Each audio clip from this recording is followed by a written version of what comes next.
Now a first down carry. It's Kamara. And down inside the 15 he goes. It's a gain of 11 yards that time, and it produces a new set of downs. Alvin Kamara really settling into the league in his second season. And, of course, he came out of Tennessee, but not a lot of people remember he started at Alabama. He did, and got caught in that big mix of running backs at Bama. And they like those bigger, thicker runners, those guys who can break down defenses through the middle. Alvin Kamara ended up leaving Alabama, going to a junior college for a while. I believe he went to Hutchinson Junior College before matriculating at Tennessee and finding his way to the NFL, where he is now a star. On second down, Kamara. He takes us down to about the 12 for a gain of 3.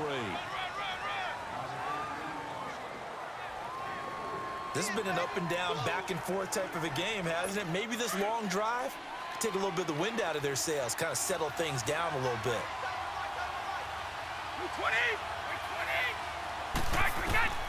Throwing is Brady on third down. And he takes it inside the 10 to the 8 before he's out of bounds. A gain of 4 on the play, and that's going to make it fourth down. Was that a receiver? Yeah, actually it was. There's a running back who was a receiver on the play. Ike's been spending time in the receiver drills getting his feet down. Well, those guys out of the backfield, they got to be good, agile with their feet. He showed the agility there with a toe tap. No doubt about it. It's like he'd run to ballet school. Got the toes down and stayed in bounds. That drive took him inside the 10. Good job defensively to hold him to 3. Yeah, I like how you did that. Give a little tip of the cap to the stop troops there, because they didn't give up a touchdown in that situation, right? Made them kick the field goal. And, yeah, points went against them, but that feels a whole lot better running off the field. Now this offense ready to head back out there. They're down in this game. A chance for the offense, though, to put something on the board, get some momentum here in half 2. Try and get things kick-started for them. And you know at the half, they discussed how they were going to get that done. This is where scripting comes into play a lot of the time. How many plays do you script coming out of the second? Most of the time in the first half, you're scripting 12 to 16. I think in the second half, you're really scripting more like 8 to 10. Kind of a starter or an opener, whatever terminology they use. Just something to get you off to a quick start.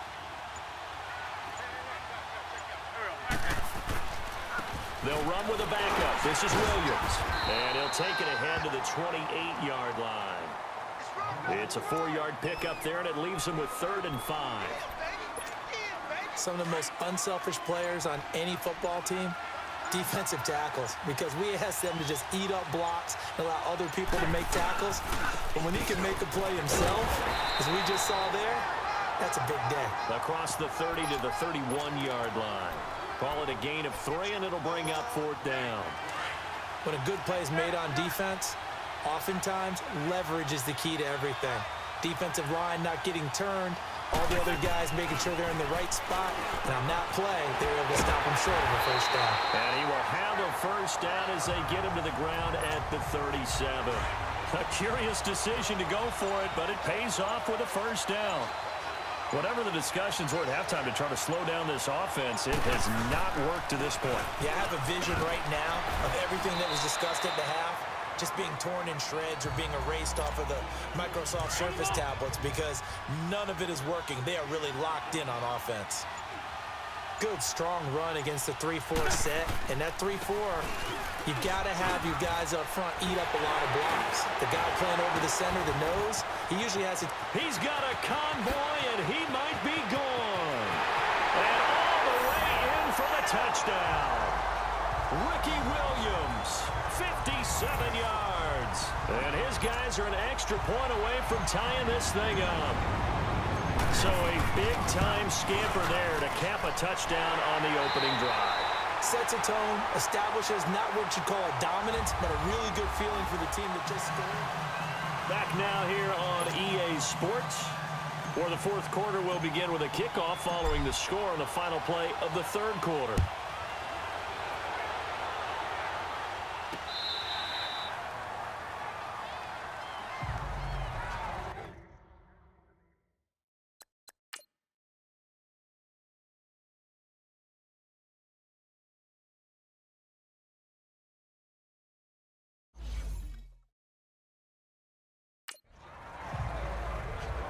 The offense and Alvin Kamara heading back onto the field. He's already hit pay dirt twice. He's up over 100 yards.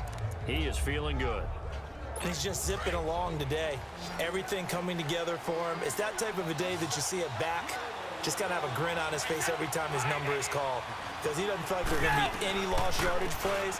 Nothing but big-time positive runs. Making the sideline grin as well. Just a yard on the pickup there, and it'll bring up a 2nd and 9. Well, they certainly had success throwing the ball in this drive, and not as much running it as we just saw once again on that last play. Stopped after a very short gain. But I wouldn't abandon the run totally, because otherwise, pass rushers just tee off on your quarterback. Makes it very, very difficult for him in that situation. Goes right side, complete to Gronk. And he'll get it up to the 33-yard line. The reception good for 7. It's 3rd down. And there's another completion to the tight end. And let's face it, it is hard to overthrow a 6'6" target. It is indeed. Quarterbacks like their speed guys. They like that huge 6'6" target that they've got in him. They really do, and it reminds me of what one great tight end told me once. He told his quarterback, just make sure you throw it up there. You know, kind of like put up on the top shelf where the kids can't get it. Brady's throw on 3rd down there is incomplete. Perhaps they overthought this one a little bit. They've been running it real well on this drive, and it was 3rd and short, okay? They decided to throw the football incomplete. Yeah, they might have thought just a little bit too hard about that play selection. This is taken at the 23. That'll go as a 42-yard punt, but a net of 32. They had a 10-yard return. And here now the offense heading back out there. And we have seen a lot on the scoreboard here in this quarter. So sometimes you talk to me about tendency breakers on offense. These defenses struggling. Are there tendency breakers on defense? All defensive coordinators keep something in their hip pocket for these types of situations. What can we do to slow down the onslaught? But the biggest thing is making sure these guys encourage each other, pick themselves up, because right now it's been a really tough ball game trying to stop these offenses. Oh, it really has, especially as of late. They run it again with Williams. Oh, he's got a little daylight. And he's going to get this down to the 35-yard line. A big hitter there, a 1st down gain of 26 yards. That outside handoff to the left, that play has to warm the heart of an offensive line coach, because they controlled the left side where they were supposed to, but they didn't allow anything to leak from the backside on the right side of the offensive line either. Well played. Yeah, and it created a big run. And he's going to get this down near the 20-yard line. Back-to-back nice gains. That one for 14 yards and another 1st. Time for a break. We'll come back and see how it all shakes out after this.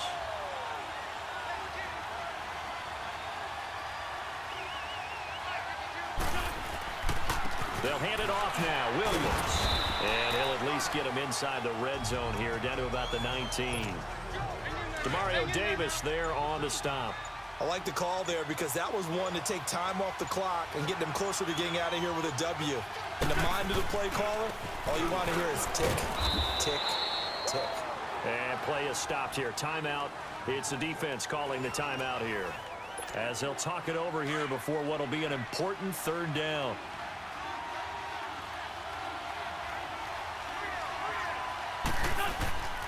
Now a 10th carry. Here's Williams. He will push his way down to about the 14. 2 yards on the pickup there. It's 4th down. Have to kick this field goal, don't you? No question about it. Look at the clock. Look at the situation. Kick the field goal.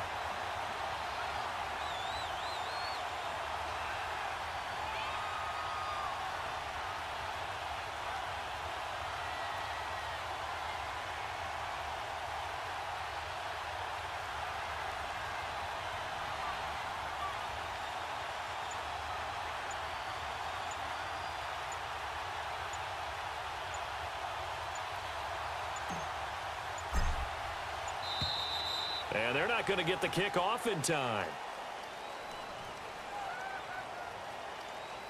Delay of game, offense. So that'll back him up 5. So a big one coming now for Will Lutz. This to almost certainly win the football game. And Lutz puts this one through. And the sideline celebrates as they have taken the lead in the final minute. And you know, in an era of cost-cutting and maximizing your roster, this is a club that does not skimp on special teams, and in these situations, it pays dividends. And that's great vision by the organization. When the difference between winning or losing depends on who you have kicking the ball, would you rather have a street free agent out there or a solid pro like this? Answer's pretty evident to me. All runs on this drive so far. It's 1st and 10. By 20! By 20! Brady to throw. Throwing the out route incomplete. It's Thomas. And they get him down, but not before he takes it across the 40-yard line.